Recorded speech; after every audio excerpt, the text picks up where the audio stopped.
La cuestión de la voluntad, de nuestra propia voluntad y de la voluntad de otro hombre, es mucho más compleja de lo que parece a primera vista. Un hombre no tiene suficiente voluntad para hacer, es decir, para dominarse a sí mismo y controlar sus acciones, pero tiene suficiente voluntad para obedecer a otra persona.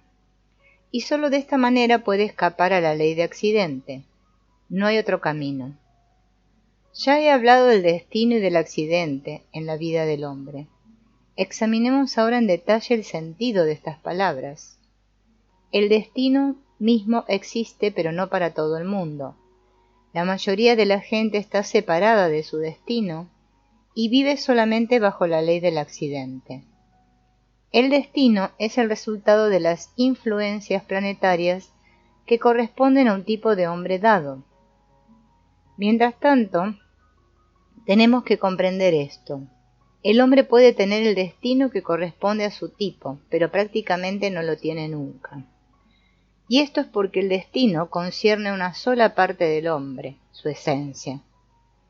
Recordemos que el hombre está constituido por dos partes, esencia y personalidad.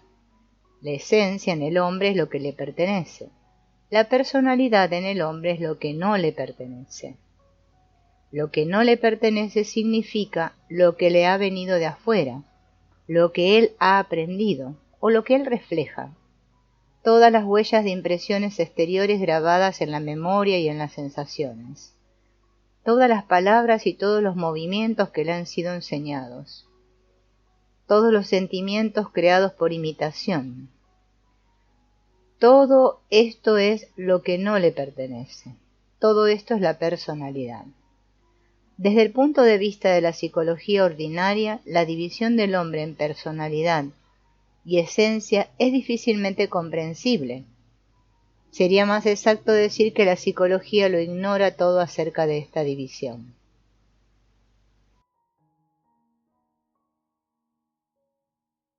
Un niño pequeño no tiene todavía personalidad. Él es lo que realmente es esencia, sus deseos, sus gustos. Lo que quiere y lo que no quiere expresan su ser tal cual es. Pero tan pronto interviene aquello que llamamos educación, la personalidad comienza a crecer. La personalidad se forma en parte bajo la acción de influencias intencionales, es decir, de la educación, y en parte por el hecho de la involuntaria imitación de los adultos por el niño mismo. En la formación de la personalidad también desempeña un gran papel la resistencia del niño a los que le rodean y sus esfuerzos por disimular ante ellos lo que le pertenece, lo que es real. La esencia es la verdad en el hombre, la personalidad es la mentira. Pero a medida que aumenta la personalidad, la esencia se va manifestando más y más raramente, más y más débilmente. Aún muchas veces la esencia se detiene en su crecimiento a una edad muy temprana y no puede crecer más.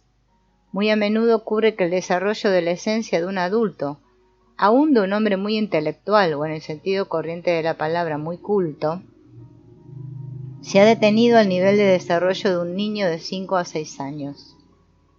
Esto significa que nada de lo que vemos en este hombre le pertenece en realidad.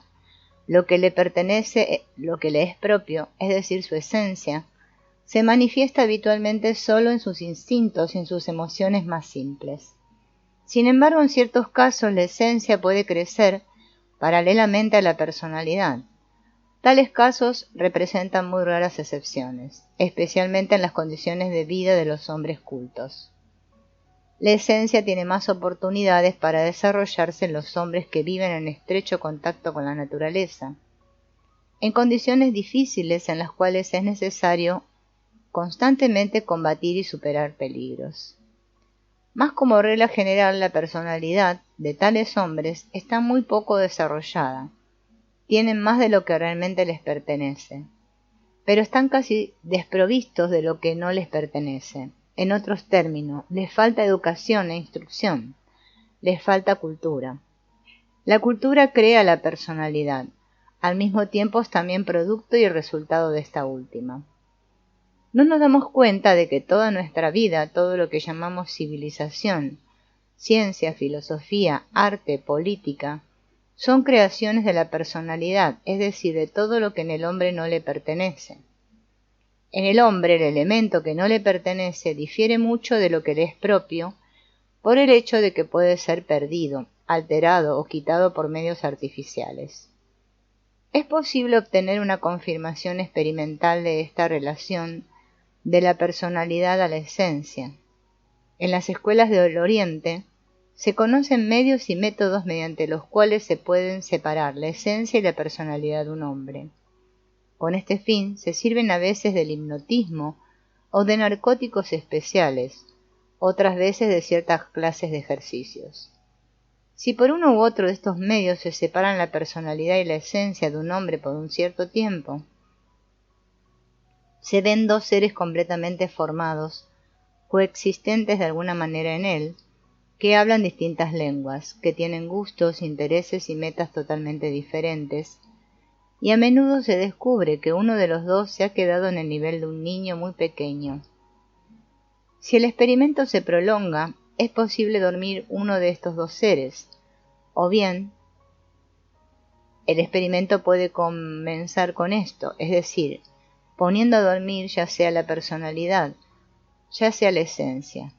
Ciertos narcóticos tienen la propiedad de dormir a la personalidad sin afectar la esencia. Después de haberle hecho tomar a un hombre el narcótico, se puede ver desaparecer su personalidad por un cierto tiempo, quedándole solo su esencia. Ocurre que un hombre lleno de ideas variadas y exaltadas, lleno de simpatías y antipatías, de amor, de odio, de apegos, de patriotismo, de hábitos, de gustos,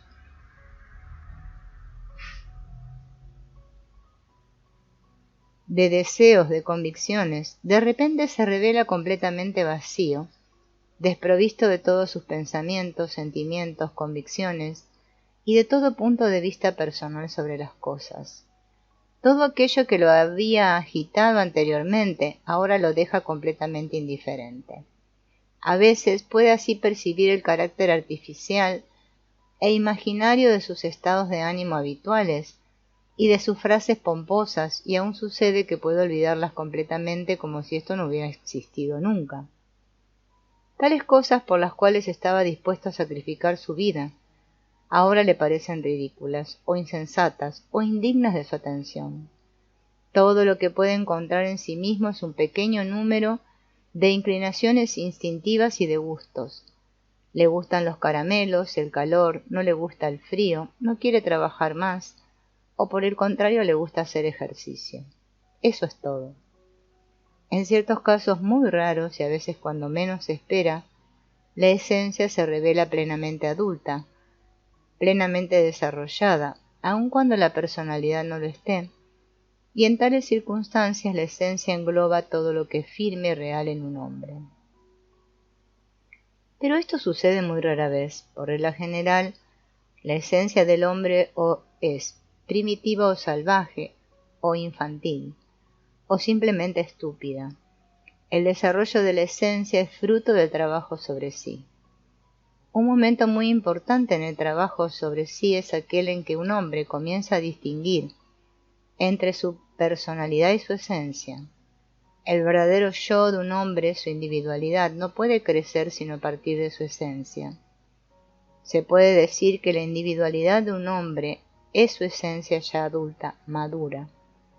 Pero para permitir que crezca la esencia es indispensable ante todo atenuar la constante presión que la personalidad ejerce sobre ella, porque en la personalidad están contenidos los obstáculos al crecimiento de la esencia. Si consideramos al hombre culto promedio, veremos que en la inmensa mayoría de los casos, en tal hombre su personalidad es el elemento activo, mientras su esencia es el elemento pasivo. El crecimiento interior de un hombre no puede comenzar mientras este orden de cosas no cambie. La personalidad debe volverse pasiva y la esencia activa. Esto no puede producirse hasta que se quiten o se debiliten los topes, puesto que los topes, en su conjunto, constituyen el arma principal de la que se sirve la personalidad para mantener sujeta a la esencia. Como ya hemos dicho, la esencia de los hombres poco cultos es en general mucho más desarrollada que la de los hombres cultos. Parece entonces que ellos deberían estar más cerca de la posibilidad de un desarrollo, pero en realidad no es así, porque su personalidad se demuestra insuficientemente desarrollada. Para crecer interiormente y desde luego para trabajar sobre sí, un cierto grado de desarrollo de la personalidad es tan indispensable como una cierta fuerza de la esencia. La personalidad está constituida por los rollos y por los topes que resultan de cierto trabajo de los centros. Una personalidad insuficientemente desarrollada significa una falta en los rollos, es decir, una falta de saber, una falta de informaciones, una falta del material en que se basa el trabajo sobre sí.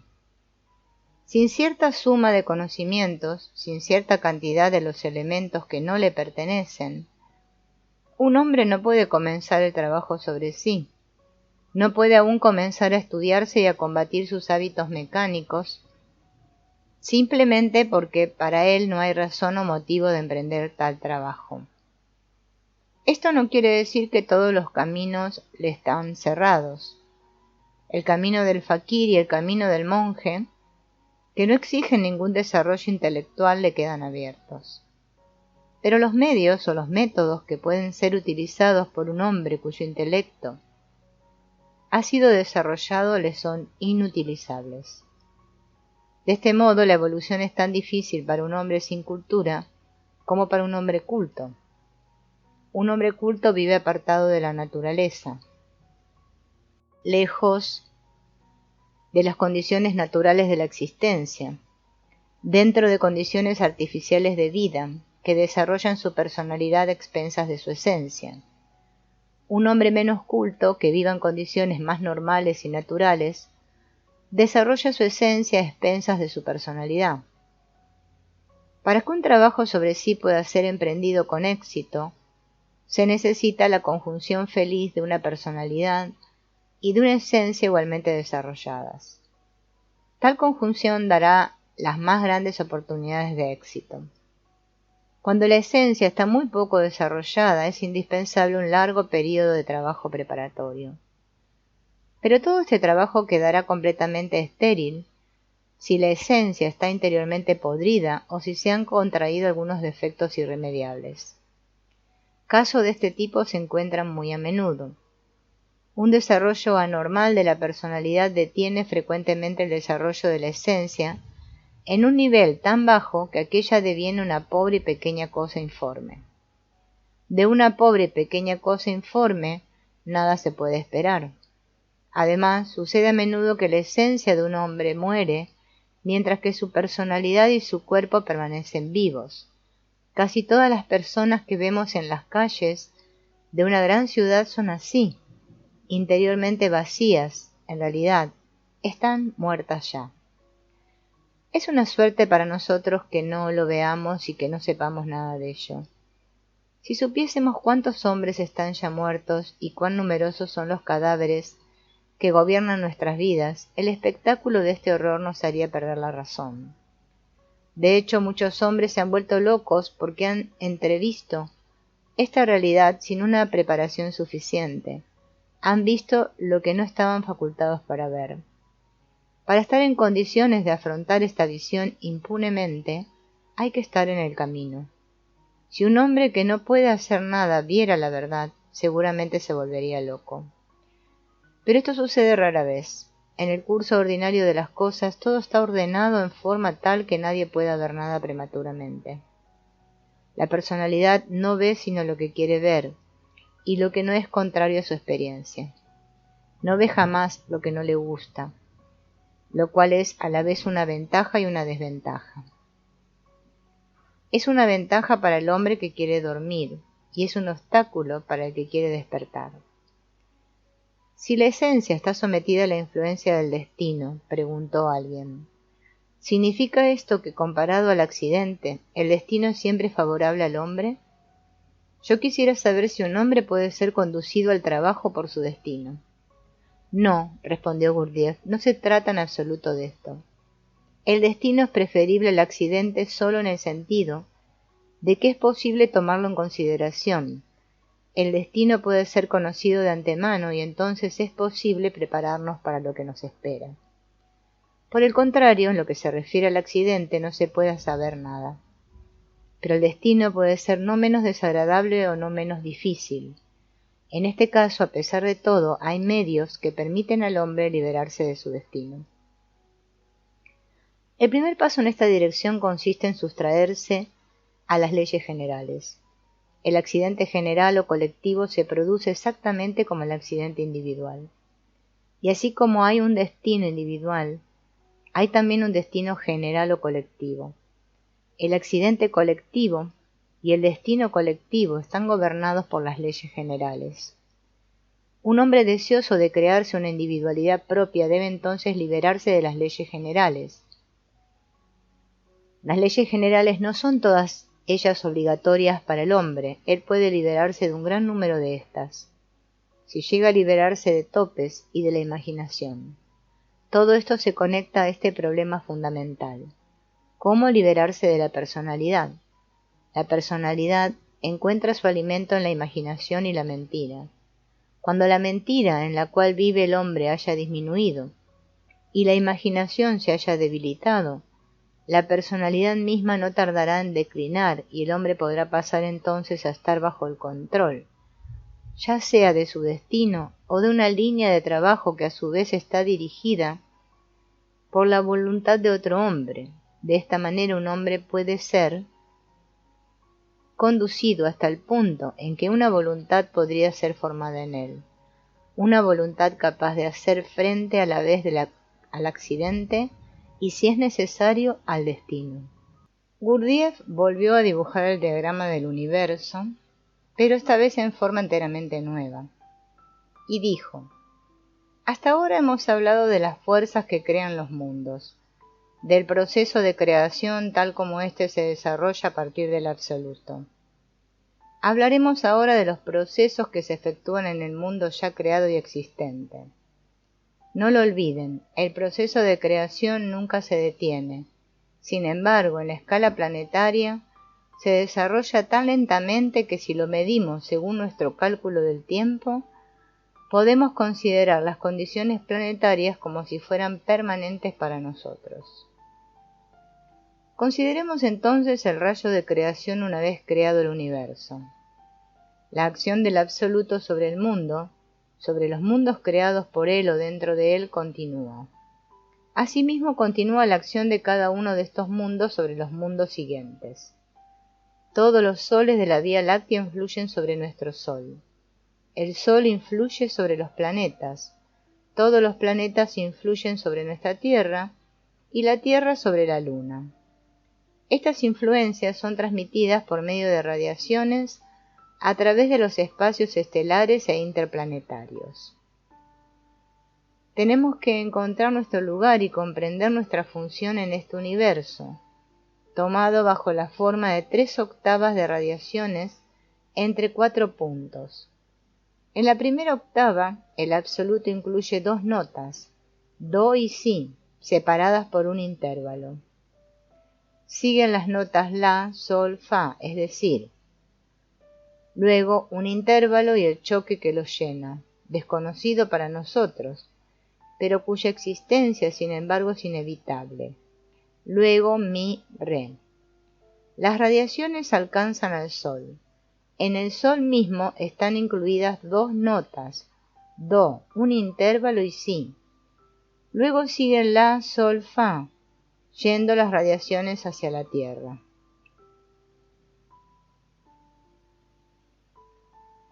Luego un intervalo y el choque de la vida orgánica que los llena. Luego mi, re, la Tierra, do, un intervalo, si, y luego la, sol, fa, yendo las radiaciones hacia la Luna. Luego nuevamente un intervalo, un choque desconocido para nosotros. Luego mi, re y la Luna, do.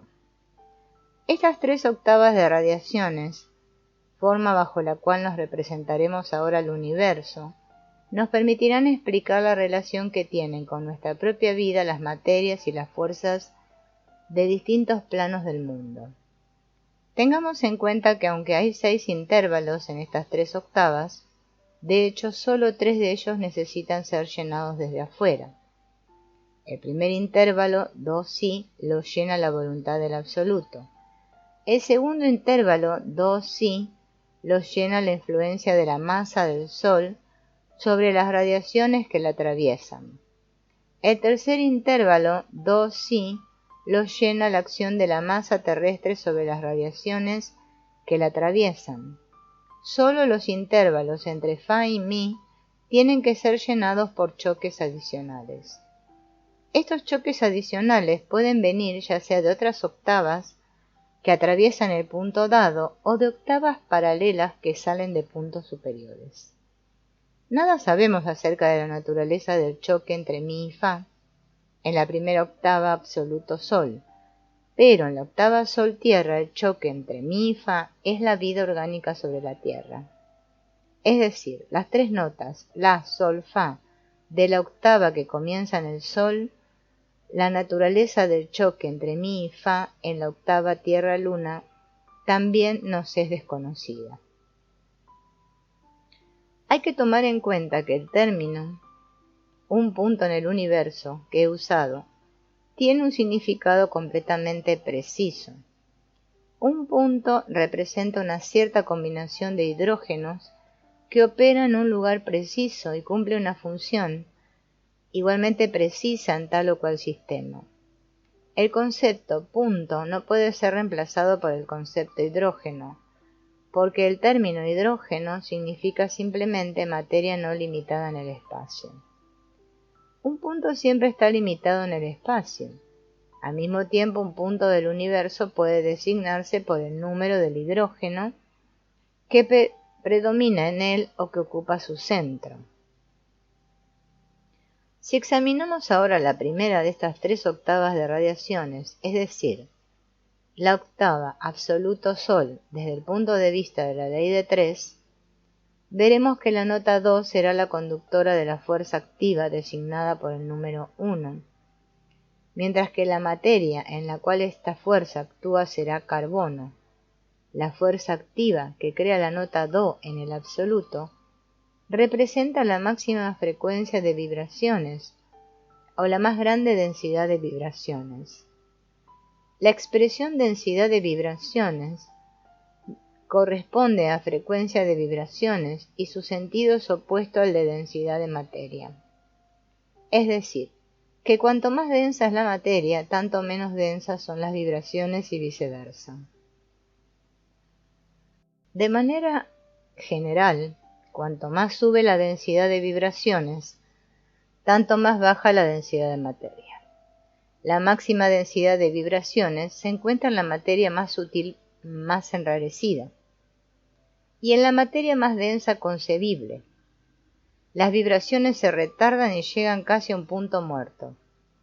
Por consiguiente, la materia más sutil corresponde a la máxima densidad de vibraciones.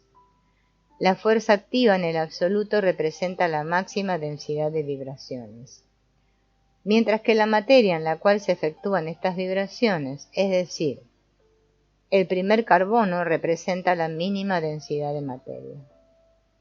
La nota si en el absoluto será la conductora de la fuerza pasiva, designada con el número 2, y la materia en la cual esta fuerza pasiva actúa, o en la cual resuena la nota si, será oxígeno. La nota la será la conductora de la fuerza neutralizante, designada por el número 3, y la materia en la cual resuena la nota la será nitrógeno. Según el orden de su acción, estas fuerzas se mantendrán en el orden de sucesión 1, 2, 3. Es decir, que corresponderán a las materias carbono, oxígeno y nitrógeno. Pero, según la densidad de su materia, quedarán en el orden carbono, nitrógeno, oxígeno. Es decir, 1, 3, 2. Porque el nitrógeno, aunque conserve el número 3, por ser el conductor de la fuerza neutralizante, permanece por su densidad de materia entre el carbono y el oxígeno, apareciendo este último como el más denso de los tres. El carbono, el oxígeno y el nitrógeno tomados en conjunto producirán una materia del cuarto orden o hidrógeno, cuya densidad designaremos por el número 6, como la suma de 1, 2 y 3, o sea H6. C, O y N retienen los números 1, 2 y 3. El carbono siempre 1, el oxígeno siempre 2 y el nitrógeno siempre 3. Pero siendo más activo que el oxígeno, el nitrógeno entra en la próxima tríada como principio activo y entra allí con la densidad 2. En otras palabras, el nitrógeno tiene ahora una densidad 2 y el oxígeno una densidad 3. De manera que la nota La de la primera tríada es la conductora de la fuerza activa en la próxima tríada, en la cual entra con la densidad 2. Si el nuevo carbono entra con la densidad 2, el oxígeno y el nitrógeno deben corresponder con él en sus densidades, reproduciendo la proporción de densidades de la primera tríada. En la primera tríada, la relación de densidades será 1, 2, 3. En la segunda tríada será 2, 4, 6. Es decir, el carbono de la segunda tríada tendrá la densidad 2, el nitrógeno una densidad 4, el oxígeno una densidad 6. Tomados en conjunto darán el hidrógeno 12. De acuerdo con el mismo esquema, la siguiente tríada será constituida Fa, choque, Mi. El nitrógeno de la segunda tríada entrará en la tercera como carbono con la densidad 4. El nitrógeno y el oxígeno que le corresponden deberán tener las densidades 8 y 12. Juntos darán el hidrógeno 24. La siguiente tríada, Mi, Re, Do, según el mismo esquema, dará hidrógeno 48. La tríada Do, Si la dará el hidrógeno 96. La tríada La, Sol, Fa, hidrógeno 192. Fa, choque, Mi, hidrógeno 384. Mi, Re, Do, hidrógeno 768. Do, Si, La, hidrógeno 1536. La, Sol, Fa, hidrógeno 3072. Fa, choque, Mi, hidrógeno 6144. Mi, Re, Do, hidrógeno 12288. Así se obtienen 12 hidrógenos con densidades escalonadas de 6 a 12288. Estos 12 hidrógenos representan 12 categorías de materias, que se escalonan en el universo desde el absoluto hasta la luna. Y si fuera posible establecer con exactitud cuál de estos hidrógenos constituye el organismo humano y actúa en él, tan solo esto determinaría el lugar que ocupa el hombre en el mundo. Pero en el lugar donde estamos situados, dentro de los límites de nuestros poderes y capacidades ordinarias, el hidrógeno 6 es irreducible, por lo tanto podemos tomarlo como hidrógeno 1. El siguiente hidrógeno 12 puede ser considerado como hidrógeno 6. Si dividimos entre 2 todos los hidrógenos que siguen, obtenemos una escala que va desde el hidrógeno 1 hasta el hidrógeno 6144. Sin embargo, el hidrógeno 6 es todavía irreducible para nosotros. Por lo tanto, podemos tomarlo a su vez como hidrógeno 1, tomar el siguiente hidrógeno como hidrógeno 6 y nuevamente dividir entre 2 todos los siguientes. Los grados obtenidos en esta forma, desde 1 hasta 3072, pueden servirnos para el estudio del hombre.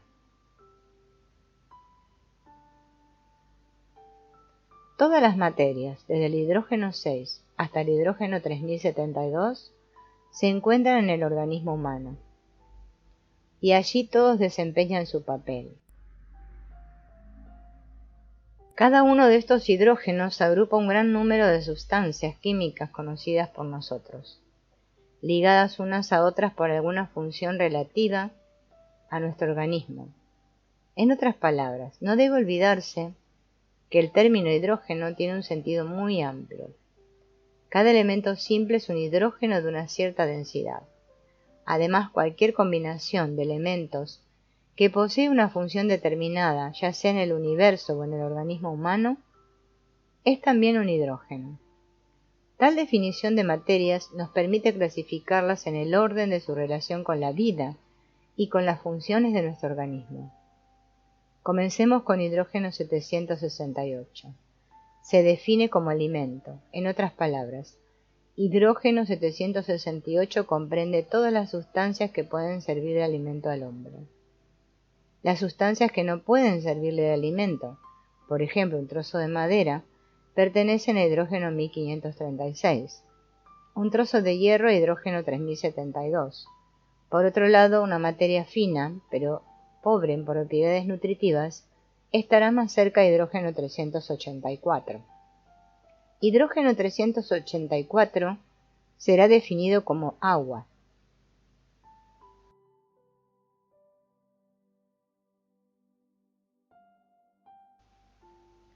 Hidrógeno 192 es el aire que respiramos.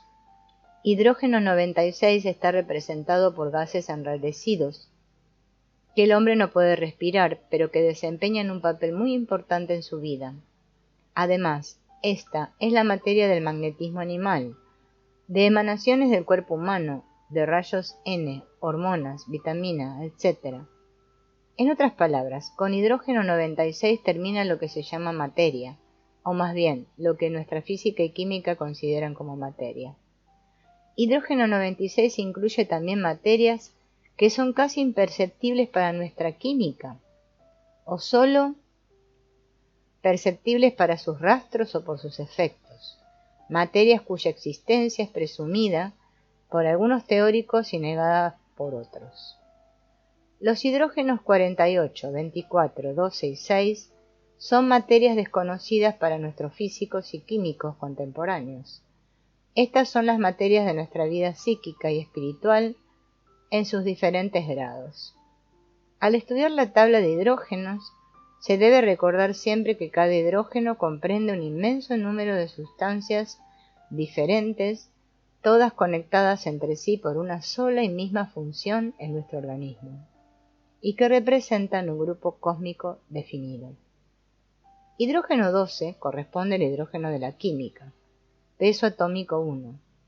El carbono, el nitrógeno y el oxígeno de la química tienen pesos atómicos 12, 14 y 16 respectivamente. Además, en la tabla de los pesos atómicos es posible indicar los elementos que corresponden a ciertos hidrógenos, es decir, los elementos cuyos pesos atómicos se encuentran entre ellos casi en la relación correcta de octava.